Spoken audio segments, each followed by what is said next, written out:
Hello and welcome to Sunday Chat for Easter Sunday 2019, and Easter greetings to everyone. It's been rather a long time since my last video, but as I mentioned in Sunday Bible Talk, I had simultaneous computer crash and laptop crash and was unable to do any production. So here I am back again with my video chats for Sunday Bible Talk. And my focus today, of course, is Easter. And what I want to focus on is how sometimes our lives are not in sync with the liturgical seasons. What do I mean by that? Well, we can go through Lent feeling lots of joy and merriment, and then, oh yes, those are the sirens. It is Chicago. Just stop for a minute here. Even in an Easter reflection, there are sirens and urgency. Probably an ambulance, possibly police activity, possibly fire, who knows. But that's my point, that the Easter season is full of things which we don't associate with Easter. It's not all Easter eggs and bunnies and chickens and all the little popular symbols of Easter that we tend to associate with the season, but rather Easter contains both life and death. Without the death of Jesus, there would be no Easter. Without the tomb, there would be no rising. Without the burial shrouds, there'd be no freedom. There'd be no spirit. And so then, at Eastertide, we have life and death simultaneously, just as we have it in our own lives. So there may be viewers who are experiencing loss in their lives right now.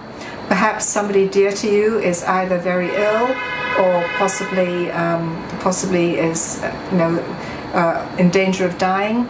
There are people who may be having financial troubles or problems with their children, or logistical problems with employment. A whole spectrum of issues can be surfacing whereby people are not feeling Easter, but rather they're really still in Lent, and it's very hard to make the transition from the pain and the suffering they're going through, or you might be going through, into a season of joy and celebration. Well, the reality is we don't have to make that transition, that our grief and our problems and our demoralized state can coexist with Easter, because Easter holds the promise of things changing. The danger, of course, is if we stay in our despondent mood and don't allow ourselves to transition out of it.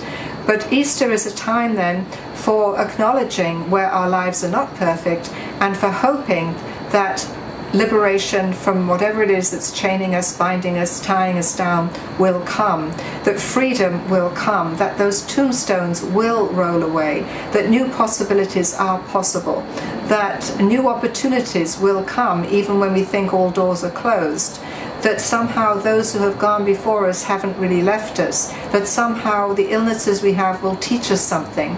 We begin to realize that suffering and life go hand in hand, that dying and rising, as in the Paschal mystery, go hand in hand.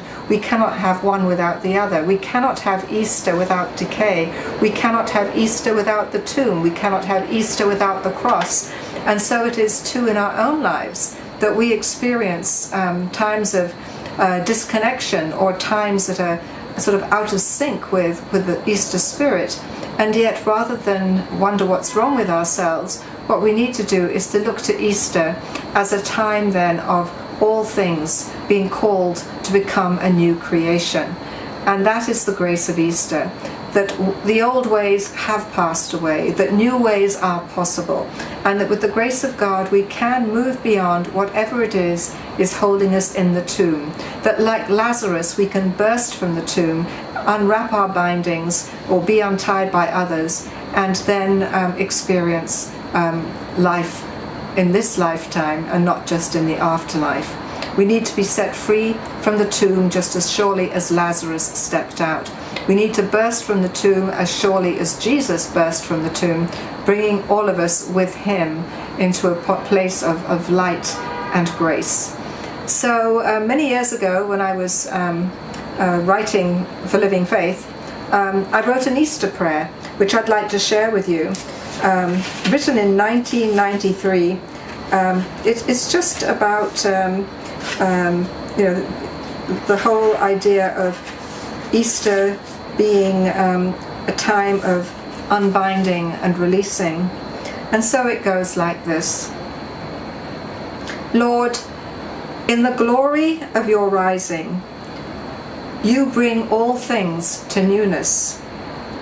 In this season of great joy, wash away all pain, all ugliness, all sadness. Roll away all the stones and boulders that block our paths, trapping us with their weight. Untie all the shrouds and winding cloths that limit, bind, and strangle hope. Call us from our tombs, that we may find the music of possibility, the dance of grace, and the rich, rich wine of your presence. This is my prayer for all of us. It's also my prayer for the people of France as they grieve, they mourn over the destruction of Notre Dame. Not in its entirety, of course. The church is still standing, and it can be renovated over time with great care and great expense. But you can imagine the grief that the people are feeling over the destruction of their foremost national monument, and also not only the people of France, but also the faith community that would have used that cathedral, whether for the liturgical celebrations over the Easter Triduum, for example. There are going to be people who feel displaced at Eastertide because of this fire. But just as from the fire, the cathedral will rise and be made new again, with scars and wounds, of course. So the institutional church can also rise from its ashes, the ashes of ground zero that I refer to in Sunday Bible Talk, the ashes of all the sexual abuse cases and the cover-ups. The institutional church can rise from that, just as we can rise from all the pain and suffering and loneliness and whatever it is we're feeling. We too can rise beyond that, and the risen Lord can move away those tombstones, untie our bindings, and call us into that new life to become a new creation. So may we step forward out of those tombs. It is a choice. We can stay inside in the dark, or we can come out into the light. The people of France, I believe, will step into the light, and one day in the next few years they will be celebrating their beautiful cathedral once more. And may we, at some time in the near future, be celebrating a church in recovery and our lives in recovery. Because again, that is the message of Easter, that what is death-dealing does not have to remain that way, that life is always a possibility, that life is stronger than death, and that the risen Christ calls all of us to share in his glory. So Easter blessings, and I look forward, God willing, computer willing, to our next Sunday chat. Be well.